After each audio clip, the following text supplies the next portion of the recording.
Hi Eva, Hey, thanks Andy. so much for giving me a few minutes of your time at the ARC Forum. A lot of Americans over the years have seen you at various times on Fox News and also other programming talking about a number of issues. I remember, I think the first time I was aware of you was when you were talking about immigration, particularly in Sweden, Right. and how that is related to gang violence and violence in general there. You spend a lot of time in many different countries in Europe. You're native of the Netherlands, but you also spend a lot of time on the ground in the US. So, this is a big topic, but to sum up, what do you think, and given also the context, we're now over 3 weeks into mass demonstrations in Europe and in America. The ones in Europe have had a particular, more Islamic religious aspect to the Palestine demonstrations. Yes. So, what do you think Americans need to know about what you've seen, experienced, understand of how immigration has affected, let's say, Sweden, Netherlands, and other countries you're familiar with? What do Americans need to know? Yeah, absolutely. Okay, so I feel like the American public is obviously very aware of the problems of mass migration. Obviously, you guys have a southern border crisis. We have our border crisis, but the profile of the immigrants that we get is different. So, And why does that matter? it matters because the religious and cultural and even ethnic tensions are so much larger, I would say, at this point in Europe than they are in America. And I'm not diminishing how bad things are in the US, but we've been dealing with waves of immigration for decades now, and our demographics have changed to a degree where now, for example, in the Netherlands, in most major cities, and in Sweden, and basically everywhere in Northwestern Europe, you have migrant groups coming from the Middle East, from Africa, Northern Africa, and Sub-Saharan Africa that are now the majority amongst the youth. So we're, obviously, people get really nervous when you start using words like replacement, but when you look at the numbers, we are in certain parts of our countries already outnumbered, and the demographics it doesn't exactly look like that's a trend that's going to go away. That's a trend that's going to get exponentially worse because, well, in most Western nations, our natural birth rates are down. So I think everybody, even myself, I'm 27 years old, but growing up in the Netherlands, if I look at the way that our streets look now, the number of mosques, the number of women that you'll see wearing headscarves has grown so fast, so rapidly that even I sometimes don't recognize, the town that I grew up in. So you speak a lot about free speech. That's been another big issue that you campaign about, I see particularly through social media. And in some of these demonstrations that have happened in London, France, other countries in Europe, let's just focus on France and Germany. They've actually banned some of those Palestine demonstrations because of what they know is that there will be an incitement to anti-Semitic violence at them.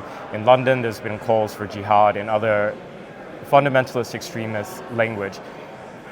What is your take on how governments should respond? Because from a free speech perspective, it's like, why should a protest be banned just based on a fear of possible incitement to violence, right? Well, honestly, I have a very cynical view about that. I think the only reason the government is banning those protests is not because they actually care about the consequences of, maybe jihadist extremism, all of that, because that's been growing and that's been on their radar for decades, and they've done nothing about it. If anything, they've promoted more and more of it.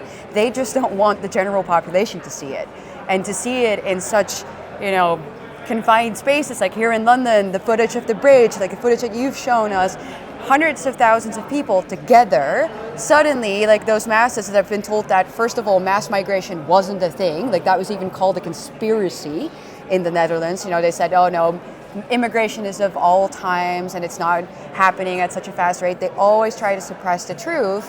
And I feel like now, the footage that's coming out, people are like, whoa, wait a second, this is something that we didn't see before, or not to this degree, to this extent, and people are starting to get worried. And I think that our governments just don't want to be held responsible for the fact that they have allowed all of that to happen with their own open border policies.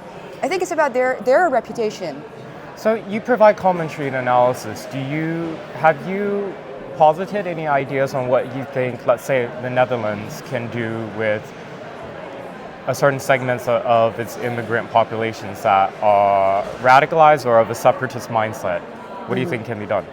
Well, it's very difficult because I know what I would do, and I know that there is a call now that is growing for remigration, and obviously that's a word that, when you talk about deportation or remigration in Europe, that is a very sensitive subject because people immediately associate it to the Holocaust, right?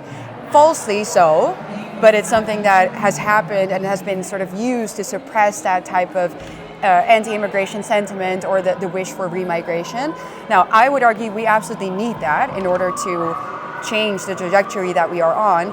Am I hopeful that it's going to happen though? No, because we are all bound to these international treaties that protect human rights, and the governments that we have in power and the court systems will never allow for remigration under the current, I would say, legal framework that we are all bound to. Okay, let's say assuming that those legal restrictions, let's just set that aside right now.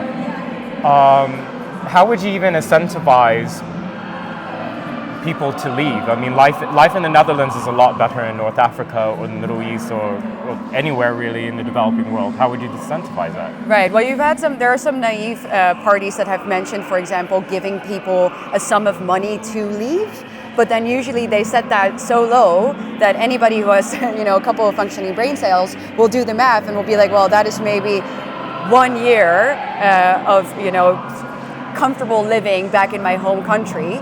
But if I just stay in the Netherlands and profit off of these social benefits, then ultimately I'm better off. So they're not really incentivized to go. So you need to do two things. First of all, I think you need to offer people more money. And you need to make sure that you don't offer them free money, just sitting and not working and relying on social benefits and healthcare, etc. So you need to attack it from both angles. Okay, this is a big subject and your time is limited, so I'm going to switch gears a little bit because another thing I want to talk about is you've done, I know in recent months, on the ground reporting coverage in research on the homelessness crisis in various German cities. Yeah. Now, Americans in general will not be aware of what's happening there. You travel a lot in the US too. Can you explain it in a way that maybe Americans can understand? Because when we think of a homeless crisis, our baseline based on photos and videos is San Francisco. Right. But things are also very bad in Germany. What's going on there and why is it happening there? Well, I feel like most Americans have always thought, well, homelessness is less so in Europe, and obviously it's something that the left will use as an argument in America for social benefits, like universal health care coverage, etc., because they say, well, then people won't end up on the streets like we see in San Francisco. Well, we supposedly have that whole social welfare system in place, yet we see a massive increase in homelessness in all Northwestern European countries. There are multiple reasons for that. In Berlin, in Frankfurt, and Hamburg, we now actually see San Francisco-esque type of situations, which we didn't used to see before. COVID did a lot of damage. Mass migration is doing a lot of damage because obviously the demand of social welfare is growing because more and more people come in who use it and who don't work. And so for the native population, less and less is available. And the prices are going up, inflation is going up, and more people end up on the streets. In Germany specifically, there is also a big influx actually of Polish workers who then lose their papers or don't get a job and then end up on the streets. There's a lot of alcohol, drugs involved, and that together with mass migration, non-Western immigrants, and sort of this drug scene that is growing as a result of that. For example, in the Netherlands, we are dubbed the narco state of Europe because the Moroccan mafia, and this is a thing, is deep into the drug trade.